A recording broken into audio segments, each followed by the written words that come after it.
Good morning, everybody, and welcome back to Welcome Grove Homestead. Our bouncing baby boys are now a week old already. I cannot believe how fast time is flying by. But we have our little alpine buckling, who we have named Mufasa, and we have our little red, surprisingly red, Angus bull calf, Thunder.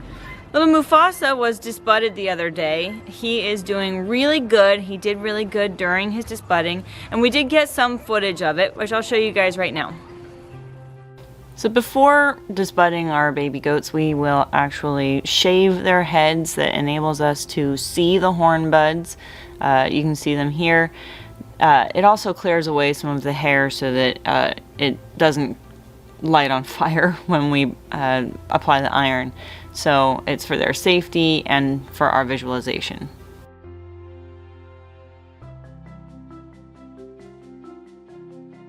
So what you're seeing now is when we're actually pressing the iron onto the horn buds, you see a lot of smoke. That's mostly going to be a lot of the hair is burning, but what we're doing is we burn a ring around the horn bud so that it makes a nice copper color, and then we are burning the bud itself. And there's actually a layer of skin over the top, so once we get that horn cap loosened, we're going to pop it off. But you'll see he only cried in the first couple of contact points. And so, oh, see, there's the little horn cap coming off. And then we go ahead and cauterize the horn bud itself. But you'll see he actually doesn't do that much crying once we've done the initial burn. That's because we have cauterized the nerves and they no longer hurt. So he gets that initial burn and he calms down pretty quickly after that because it stops hurting with every contact. So disbudding is a very controversial topic in the goating community. There are people who believe very strongly on both sides whether you should have goats with horns or not. However, being that Mufasa here is a registrable buckling, means that he has the potential of entering a show arena at some point in his life. Show goats absolutely are not allowed to have horns. And also my own personal belief is that I keep a hornless herd of goats. So that is why we are disbudding him today. So why don't we come take a look at the little guy, and we'll probably go ahead and let him out for a little supervised playtime out with the herd. Good morning, Mama. How's baby doing? Hi, buddy. Look at you. Having a nap? Oh, goodness. He's just a cutie, aren't you? I know, the camera's scary. The camera is scary. I don't know what that is. But he's very strong. He's doing good. David has got a delicious treat going over there for the goats. And Miss Kitty is very anxious to join in on the fun. So we're going to let her out. And baby will follow her.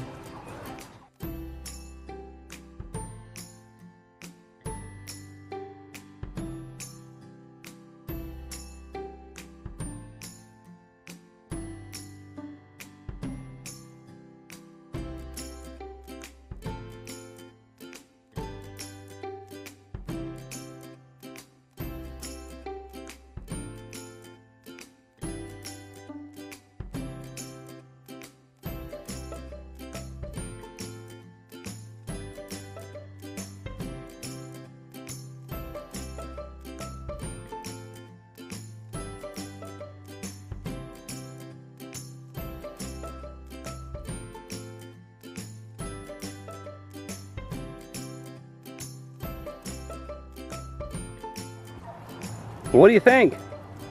Having a baby in the open fields again? Pretty nice. Hi, Bandy.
That's a funny looking horse you got there.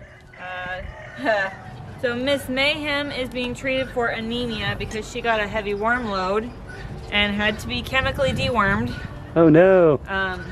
And she actually started getting what's called bottle jaw, which in goats is a severe anemia symptom. So she's being treated with this red cell, which she doesn't love. So, I know. So she gets a little bit put in her mouth, and she really doesn't like it. So I don't do the whole dose because she can spit it out. It goes in her mouth, and then I blow in her nose, and it makes her swallow. What a fun trick. Do you say red cell? Yes. What is red cell?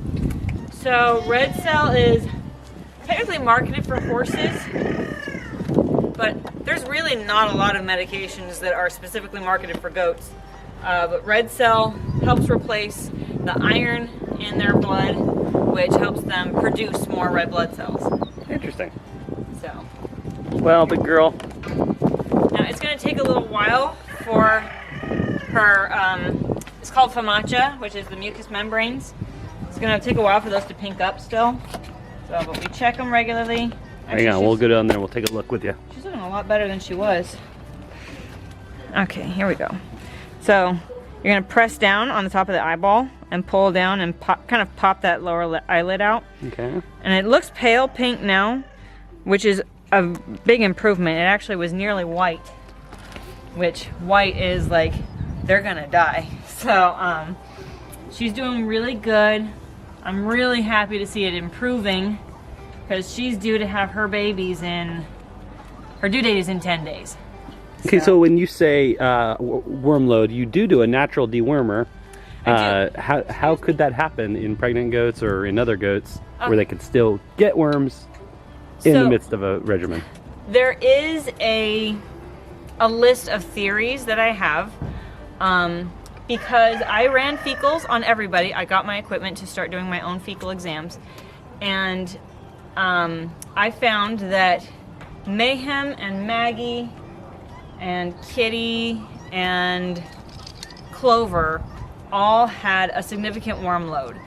And basically when you're doing a fecal exam, so we'll do another video at some time about doing fecal exams because I do need to do follow-ups on everybody.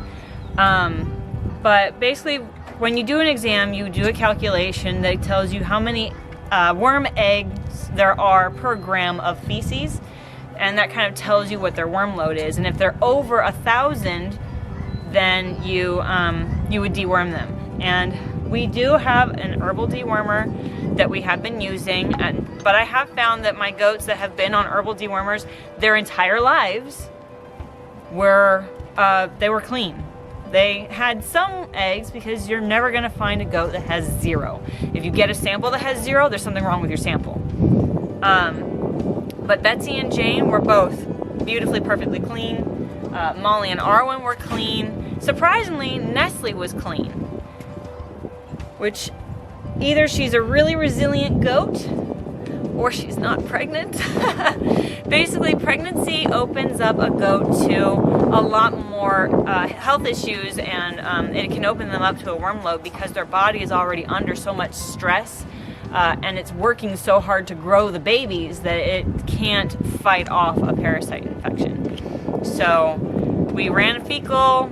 I'm really glad that we did because that meant that I could deworm everybody that needed it. And I am not opposed to using a chemical dewormer when it's necessary. Obviously, we don't want to use them. That's why we do our herbal dewormer, because we are trying to prevent having to use them.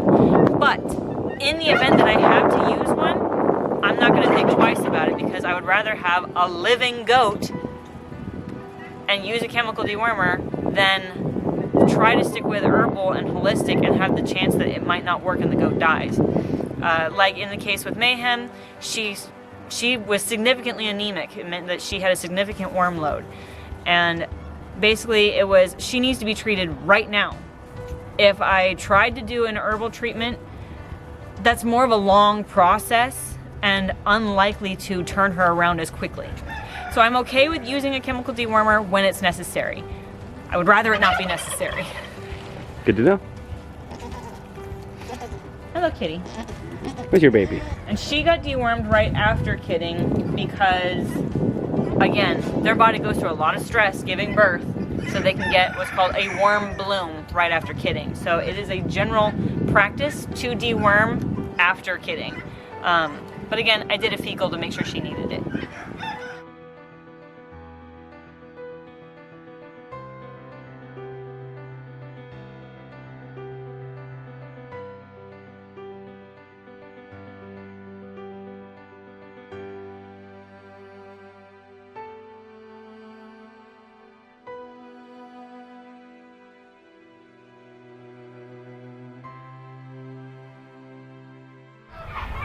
So now you've seen how little Mufasa is doing. Now we're gonna check in on Thunder, our little calf.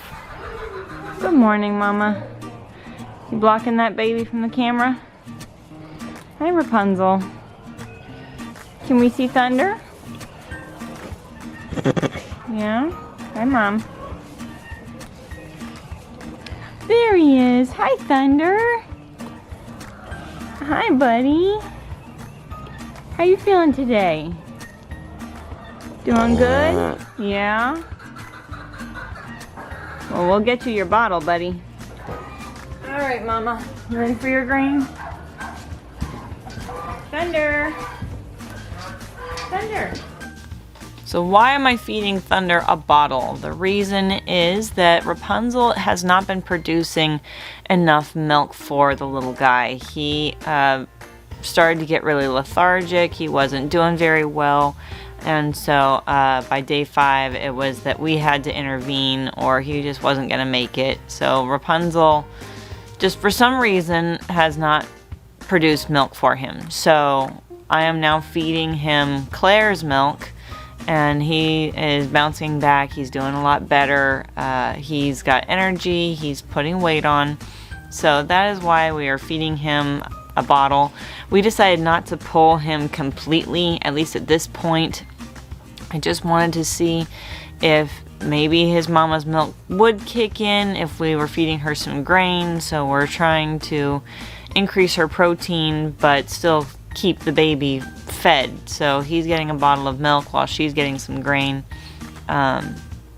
If she doesn't kick in and start producing milk, we have to make that decision on if we're going to pull him completely and just turn him into a bottle calf, or if we want to continue to try and leave them together while bottle raising him.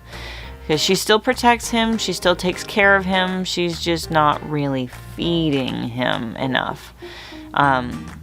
So yeah, it's just one of those situations where you wish you weren't in it, but it is what it is, and he's doing pretty good on the bottle. He's sucking it down, and Rapunzel has really developed a lot of trust with me over the process of being in there and feeding her baby on a regular basis.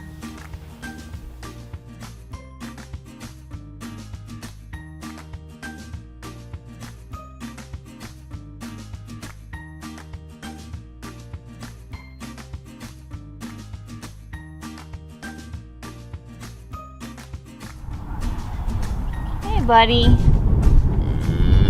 Hey, Thunder. Yeah. Hi, buddy.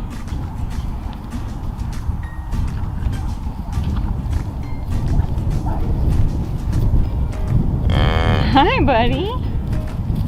Oh, boy. I'm sorry. I don't have a bottle. I don't have a bottle right now, buddy. I know. I know. It's very offensive. Hi, buddy. Hey, Mama. Yeah, you're a good mama. Let's see, this kind of interaction is not something I think would have been possible before I really worked with her and handled her during her pregnancy. Now, she's a little upset because the dog is nearby because he follows me everywhere. But she's pretty chill with me being here. Because, I mean, her calf is right here bumping up on my legs. Hey, buddy.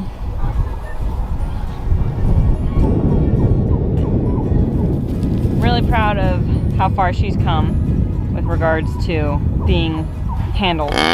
Great. Hi, Mama.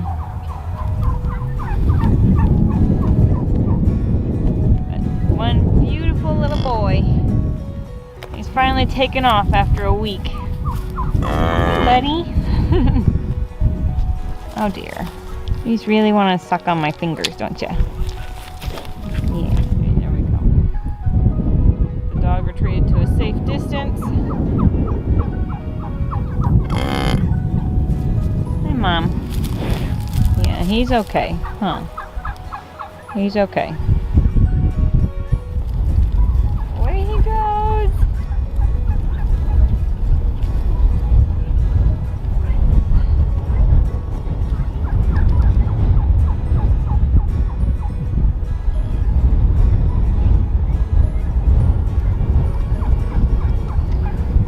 Oh. Everybody's gonna join in.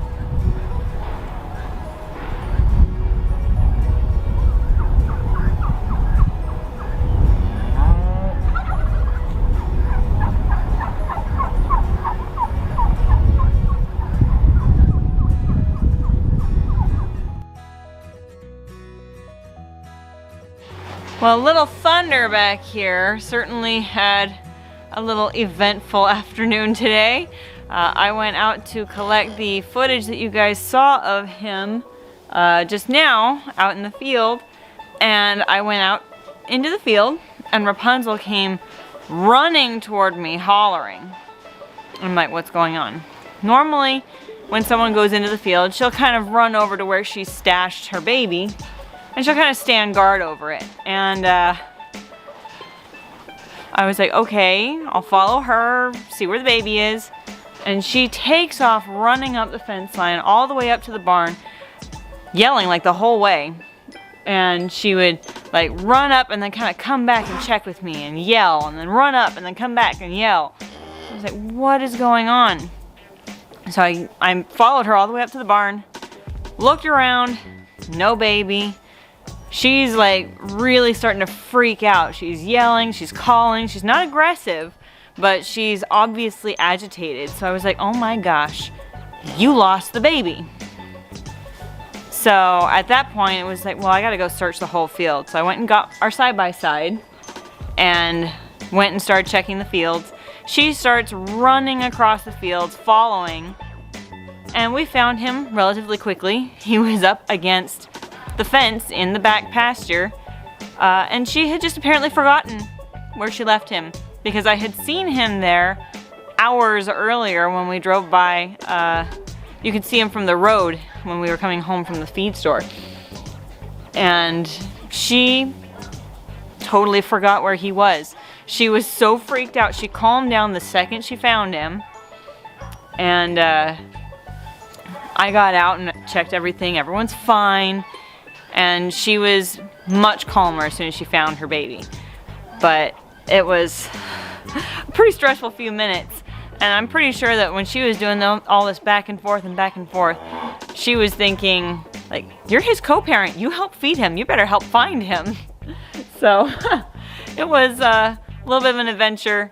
Little Thunder is totally fine. His mom just forgot where she put him. So on that note, it is time to say goodnight. Hi, Rapunzel. And good night, Rapunzel. As always, this is your country nerd with a goat herd and a cow herd saying that you can grow where you're planted.